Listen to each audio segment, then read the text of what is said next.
Hello, everyone, and welcome to the Quorum Podcast. This is where academic medicine meets remote, austere, and resource-limited areas. Welcome back to the program. My name is Aebhric. This week, we are talking with Bryce Parker, who came in this week to teach for us, and Eirik Holmstrom, who's here. Well, we just can't get rid of him, so he's stuck in Malta. Gentlemen, welcome to the program. Thanks for having me.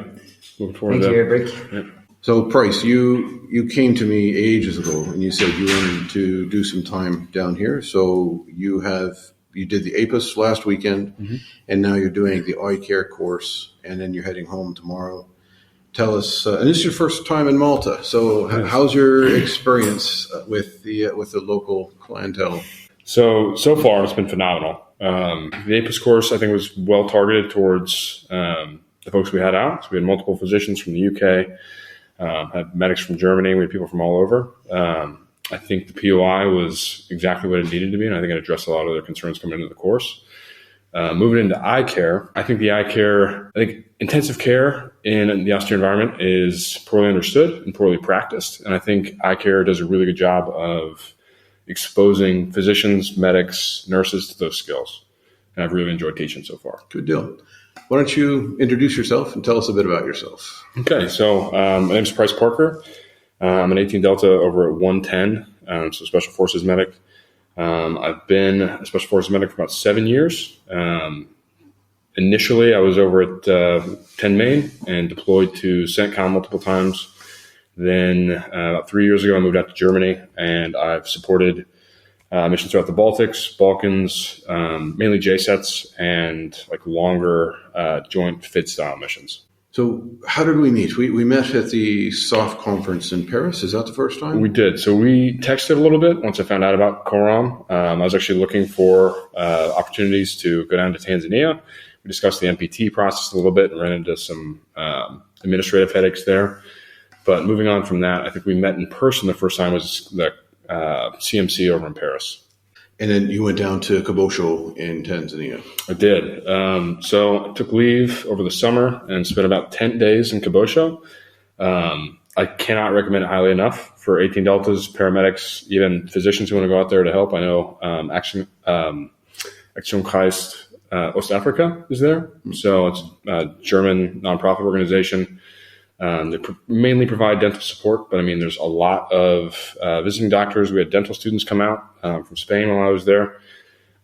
Seeing their A&E or their emergency department work was phenomenal. I like that because it's 14 kilometers up Mount Kilimanjaro, and it's a little cooler for being an Irishman. And it is. That church Stunning. is amazing. Yeah, that church is stunning. So the Germans brought over a church stone by stone.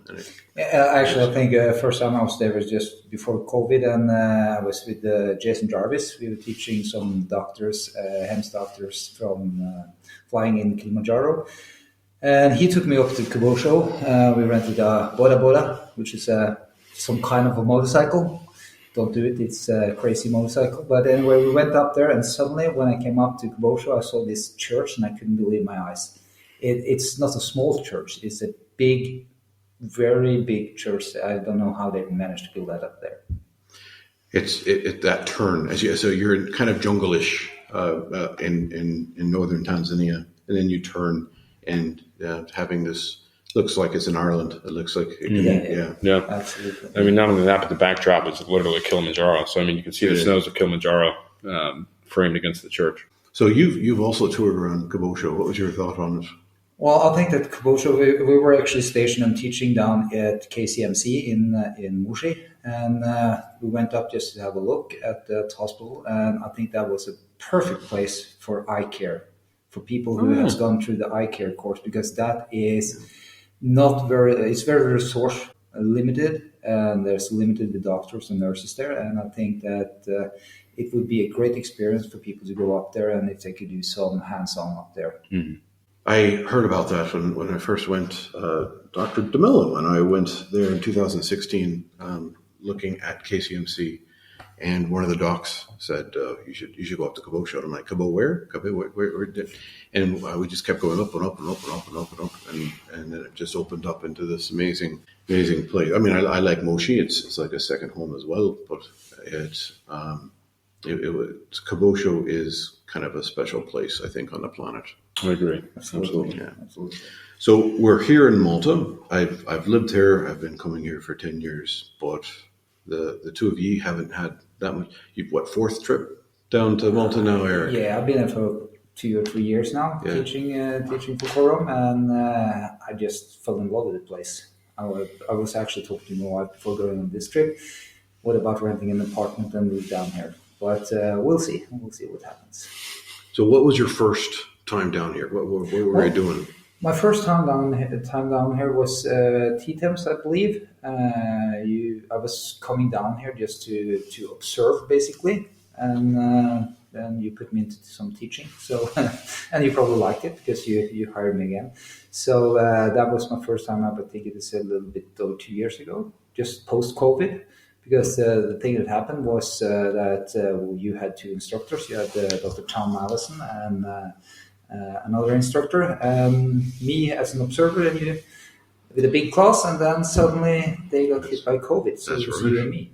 With a big class of ICARE, T-Tims, and APIS, I think it was. So all three of them, just the two of us. I went there thinking, brilliant, I've got 3 faculty. I'm going to sit around and do absolutely nothing. And that lasted about 0.5 seconds. Yeah. And walked in the door, and those two pots hot. Yep. Yeah. So that was your first. That was my first, yes. Wow. Trial by fire. Fair enough. And that was the last we had for ages since for COVID. Yeah. And then we hit the ground running. Absolutely. So tell me about Malta. So we've been based here, and I have my idea of the reality of living here and in the Shire. But what are your guys' experience and thoughts on dealing with Malta? Well, I can start, and I think you have to, coming from Norway, you have to have a little different mindset. Everything is more easygoing down here. It takes somewhat longer time. The system is a little bit different from Norway, without going into details of that. But I really like it. I enjoy it. It's fabulous weather. I like the heat. Since I'm coming from Norway. Like the heat? I like the heat. You're mental. Yeah, I know. Because in Norway now, it was, my wife said -3, and here it's +30. That's Celsius for you American guys. But I really like the relaxed atmosphere. The scenery, the pretty bay is pretty good, except for the big container ship harbor. I like the container ship. So you can see the other way, and then you see the sand beaches, and yeah, I really enjoyed it. The thing is that we can go around. We are living in the middle of Malta, middle of Pretty Bay, and we can actually get everything just in a walking distance from whatever we need to eat, or we need groceries, or we need supplies for the apartments that we're renting from the lady Rita, which has some tremendous good apartments and good support for us. So I enjoy Malta. Yeah, I mean, I have to second that. I really love it out here. Growing up in Hawaii, I do feel quite at home with the climate, and Texas, I should say. So I still feel quite at home. I think the blend of the European and Arabic influences throughout here create this phenomenal contrast that I don't think you can find anywhere else in the world. Moving a little bit north up towards Valletta, I mean, I thought I was in Egypt at one point with some of the architecture I was seeing. Then actually getting into Valletta, I have to say it's one of the most beautiful cities I've seen. And I've traveled a lot of Europe now, just a lot of the world in general. And Valletta is very high on my list now to bring my wife back to visit. So we're actually planning on coming back here on a 4-day very soon. Nice. Yeah. Nice. Yeah, I'm getting my wife down here in next week, I think it is. Yeah, she's coming next week. And she was with me last year, I think it was. No, in March this year. That's right. She was with me. And she also just loved Malta, loved Valletta. That we stayed in Valletta for the weekend, and that was just amazing. And we also went up to Mdina. And for those who doesn't know what Mdina is, just watch the first season of Game of Thrones, because it's filmed in Mdina. And I think you have some other stories about Mdina, about the Knights. Yeah, Knights of St. John was based there. Yeah. The hospital of NICE St. John's was based in Valletta, and we are going to be running our conference in February right in the hospital that St. John's were running. Thousands and thousands of people in that hospital. It's quite amazing history. And the history here is stunning. And coming from Ireland, where we have Newgrange was 3,500 years old, and we're so proud of that. And then we come here, and the oldest building in the world is in Malta. It's just a bunch of stones stacked on each other, but it's pre-Phoenicians. In fact, they have no clue who put those together. Have you guys had a chance to do any touring at all, and any holiday making type things? No, we were able to see Valletta a little bit over the evening. But aside from that, no. I'm pretty busy with the courses. We're basically planning on a trip to Mdina and to Valletta on Saturday. So we're going to spend the whole day up there and just have lunch in Mdina and then go back to Valletta for dinner, and we'll see. Yeah. Yep. One thing that's a special treat for me, though, is coming to the home, the ancestral home, if you will, of the Knights of St. John, after they were kicked out of ICARE. It's incredible for me because they're kind of 18 Deltas, in my opinion, are the spiritual successors of the Knights of St. John. Agree. They kind of blended the warrior ethos with medicine, and I think they found that good middle ground.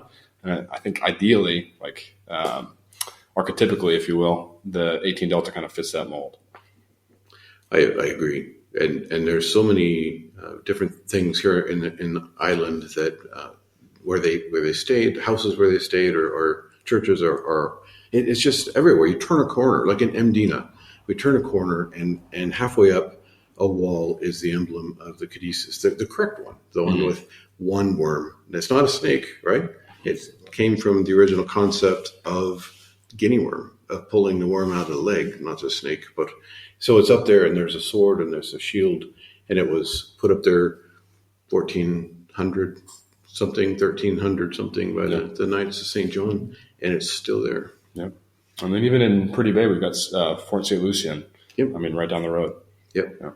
In fact, we're running scenarios there during the PFC course, the AEC course. Where don't tell the students that, but we're running it right at the base of this castle in right between Marsaschlach and Pretty Bay. Yeah. I first moved here in 2014. I've never been here on holiday. I've lived here. I've come 20 times on work. Someday I need to take a bloody holiday to actually see what's... and referring to what you said about the conference that we're going to have in the end of January. First week of February. First week of February. I strongly suggest if people are going down here that they should use a couple of days extra just to go and see the cities and go around. Because we're going to host it in Valletta. In Valletta. But take the time to visit Mdina, and you have also this beautiful island called Gozo, which is a terrific island for diving. I don't know if the weather is good enough down there. I've dived all parts of the calendar year here, and it's bloody cold. Not as bad as Seattle. Now I learned to dive outside of Seattle, and if you don't have a wetsuit, you're losing cool points and cold. January, February, you'll definitely want a wetsuit, but only a wetsuit. But diving, I would say April, May, or now. Now would be fantastic in October to dive. So if anyone is coming to our conference in January, February, you can dive, but the best time is, and this is the best dive. I've dived at Roatan, I've dived in a bunch of different amazing places. This is absolutely fantastic. They have a U-boat. They have so many World War II vessels that were sunk because some reason, not sure why, vast amounts of sorties coming from the north. So good diving. So next week we have the prolonged field care course, and this is the first time we're running this in Malta.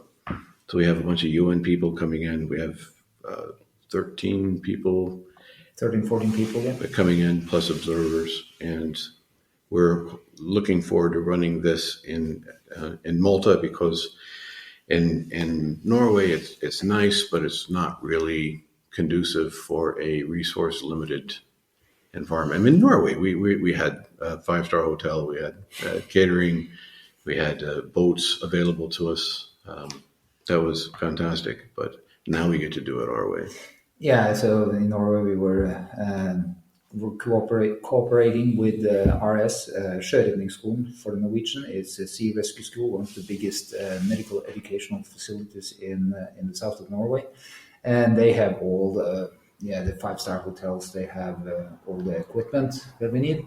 So it's going to be a little bit more challenging for us, I think, because we don't have everything on shelf. And that's a good thing, because this is the basic of austere critical care, which is then the civilian version of prolonged field care made by Sean Keenan and the guys. So I think we're going to have a good course. It's going to be challenging for the students if they haven't done any prolonged field care in real life or in training before, because what we found out also on the ICARE, which was not prolonged field care basically, but it's a resource for limited treatment of traumatic patients over several hours. Mm-hmm.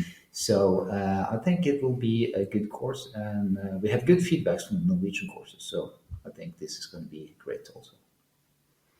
So I'm going to ask both of you a curveball question. So we don't actually have a script. I'm not a script type of person. Even though you said I should use ChatGPT to write scripts. Can you imagine what they would come up with? But now that you've experienced this for a week, and mm-hmm. we keep bumping into each other for a year or so, but now that you've seen what we do in Cabocho, you've seen what we do here, what would you like to see the college go? What direction, or what courses, or what niche are we able to look at? So my answer is going to be very biased. I think I'm going to be more inclined to say you should lean more towards the military side, because I feel like the austere emergency care, wilderness medicine world has a lot of crossover with the military medicine.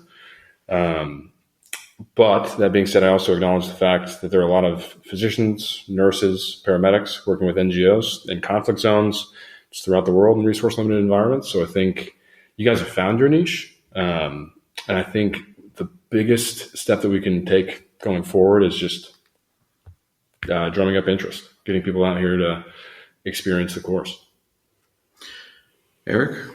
Yeah, I actually agree with you. So coming from teaching the military special forces in Germany for 6 years, I think that this civilian, because that's been some of my interest, is that how can we, in Norway, we always have, let's say, air ambulances, HEMS, we have 30 minutes and the patient is out of our hands. But working in Geilo, for example, we had to go way into the mountain on snowmobiles, and then suddenly the blizzard hits and we couldn't get out. So I think we need to focus on the civilian part, because there's a lot of people, as you say, Price, that can be stuck for several hours. If you go to what was that doctor from England that we had, who told me that they had prolonged field care outside of the hospital in the ambulances for 6 hours. They kept the patient in the ambulance outside the ER. Yeah, Malins and I just published on that. Yeah. So I think that more and more people is going to find out that we need to go beyond the golden hour. We need to make sure that we are able to, in resource-poor limited areas, or in the ambulance, if we're stuck somewhere in the mountain, we need to know more than just the CABC or March. We need to know how to treat the patient for 3 hours, 6 hours, maybe a day. So I think that this is the niche that we should pursue and make even better, if that's possible. And to add on to that, I'm always reminded of Scott Weingart and the EM Crit podcast. They always had their little moniker was bringing upstairs care downstairs. I think the model for us should be bringing upstairs care as far forward as we can. Bring upstairs medicine outside. Yeah, exactly. Yeah, and I think also we should focus, pay attention a little bit to what's going on outside. Like we have just, but we have done the Aebhric course quite a lot. And I think more and more people are getting their eyes up that ultrasound is nothing that you should only have in the hospitals. It's a huge benefit to have ultrasound in the pre-hospital care. So that's one adjunct. And as you probably know, my the thing I'm working most forward to now is documentation of patients. I'm not going to go into details on that one, but I think that also we need to emphasize on getting a good teaching on how we can make sure that the information that we are doing on the point of injury and in prolonged field collecting a bit transfer back to the receiving end, to the higher facility of treatment. Yeah.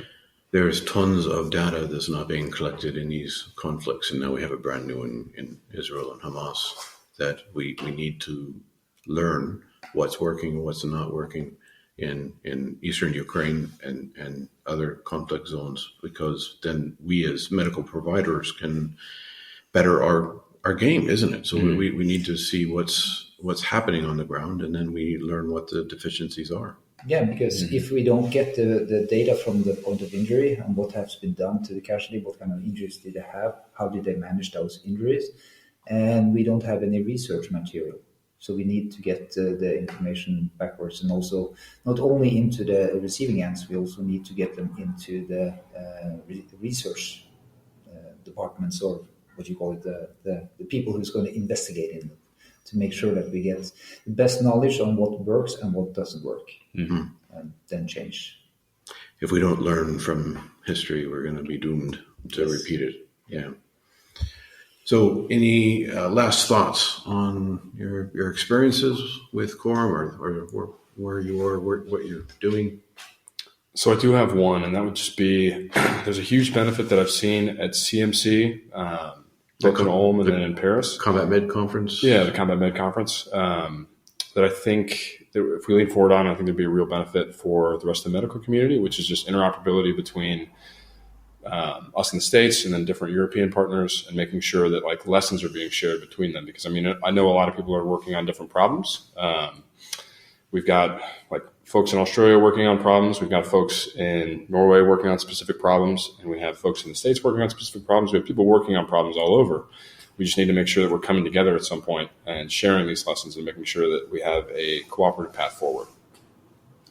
That's relevant, and I mean, you and I, Eric, we each had a workshop at the last CMC, and maybe in the next one we can do that. We can maybe have a workshop where we have a bit of documentation / interoperability, because it is needed, isn't it? Yeah, I totally agree, because that was one of the biggest lessons I learned when I was teaching at ICC, because we had 9-10 different nations.